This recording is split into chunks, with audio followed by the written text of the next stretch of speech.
It started as a teenage plan for revenge, a heated exchange, bruised egos, and a misguided mission to settle a score. But within hours, 4 teenagers would find themselves at the center of a deadly crime, and a beloved mother and educator would never return home again. This is the heartbreaking and disturbing case of Susette Stansel, a woman who stood up for her family and paid for it with her life. The setup. On a seemingly quiet evening in November 2020, chaos unfolded in Polk City, Florida. It all started with a simple high school fight, one of those social media-fueled, ego-driven conflicts that burn fast but can spiral completely out of control. The target? A boy named Hunter. The attackers? 4 teenagers: Elijah Stansel, Raven Sutton, Hannah Eubank, and Kimberly Stone. Kimberly, said to be the mastermind, orchestrated the entire plot. She wanted Elijah to confront Hunter and make him pay for a perceived slight. Raven was the muscle. Hannah, the cheerleader of the group, both literally and figuratively, helped fuel the group's intensity. And Elijah, he was the driver of a church van they'd borrowed to carry out their plan. But this wasn't just a scuffle. It turned into a home invasion. And then, it turned into something far worse. The turning point. As the teens approached Hunter's home, tensions were already high. But things escalated when Hunter's mother, Susette Stansel, realized what was happening. Brave and determined, she stepped outside to protect her son, even chasing the group with her phone in hand, trying to document the attackers and their getaway. It's what any mother might do in a moment of fear: protect your child at all costs. That moment, captured partially on cell phone video, became the turning point of the entire case. In the chaos, Elijah drove the van. At some point, Susette stood just over 40 feet in front of the vehicle.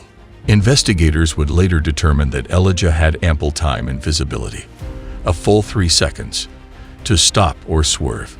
But instead, the van struck her, throwing her to the ground and causing catastrophic injuries. As she lay critically injured in the street, the teens drove off, panicked, scared, and already trying to cover their tracks. The cover-up. "Oh my God," freaking out, "baby." Elijah can be heard saying on video, his voice shaking. In another clip, the teens talk about cleaning the van, getting rid of any evidence, not telling anyone, not even their friend Mikey. Get the hair off the grill.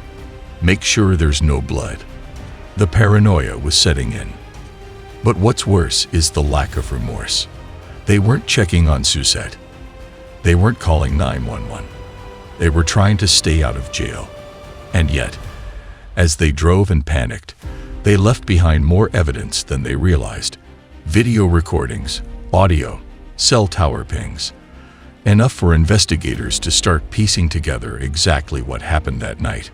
Susette's final fight. Susette fought for her life in the ICU, but days later, she passed away from her injuries. The community was shattered.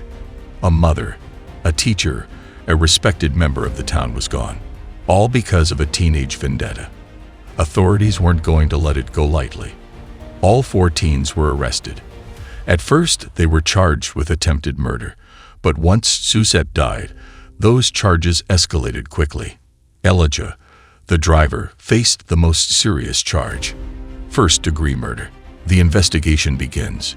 When police arrived at the scene, it didn't take long for the puzzle pieces to start fitting together. Cell phone footage, social media messages, eyewitness accounts. It all painted a chilling picture. Investigators determined that Susette had been more than 40 feet in front of the van when Elijah struck her. The height of the vehicle didn't obstruct his view.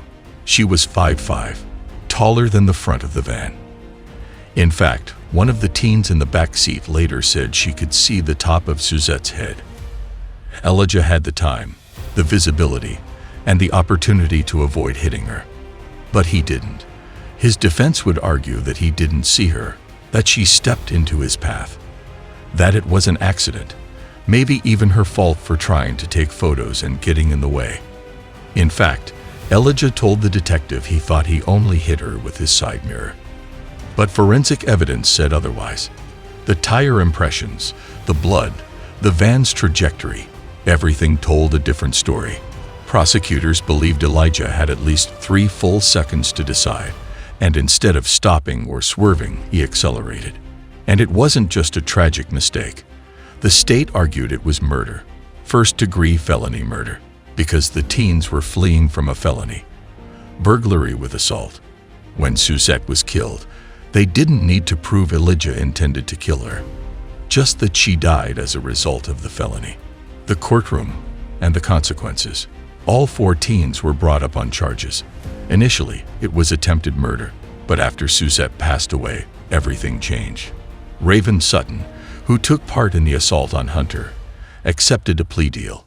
He pled no contest to burglary with assault and conspiracy to commit burglary with assault. He was sentenced to 8 years in state prison.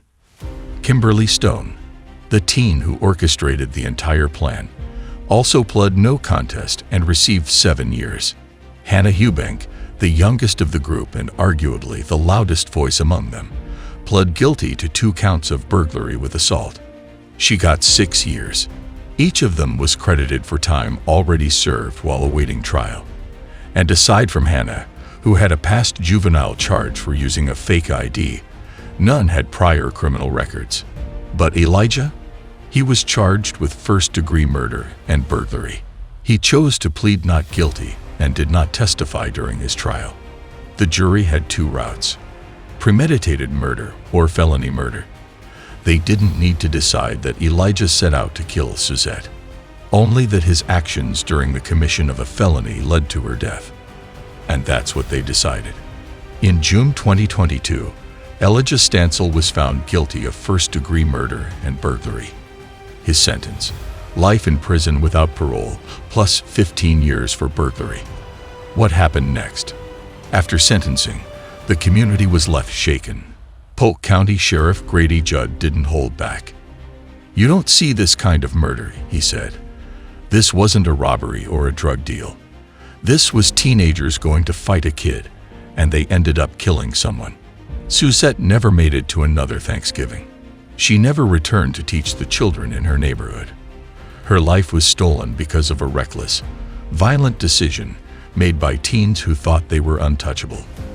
The city renamed the local library after her, a small way to preserve her memory and honor the life she lived in service to others. But the story didn't end there. The epilogue: Hannah's regret. One of the teens, Hannah Eubank, seemed especially impacted. At just 16, she struggled with her time in the juvenile facility. After an altercation with a supervisor in July 2022, she was given 5 more years in custody. She claimed it was PTSD. Her past, she said, was full of abuse, homelessness, and trauma. In a handwritten letter to the judge, she begged for a second chance. She had graduated while in custody. She wanted to live with her sister, stay clean, and build a future. "I want hope," she wrote. "I want stability. I want a future." This case isn't just about one tragic decision. It's about the ripple effect of violence, peer pressure, and a total disregard for life. A group of teenagers planned to teach someone a lesson and destroyed a family instead. Let it serve as a warning. One wrong move can ruin everything. Don't be like this group of kids. Do better. Be better.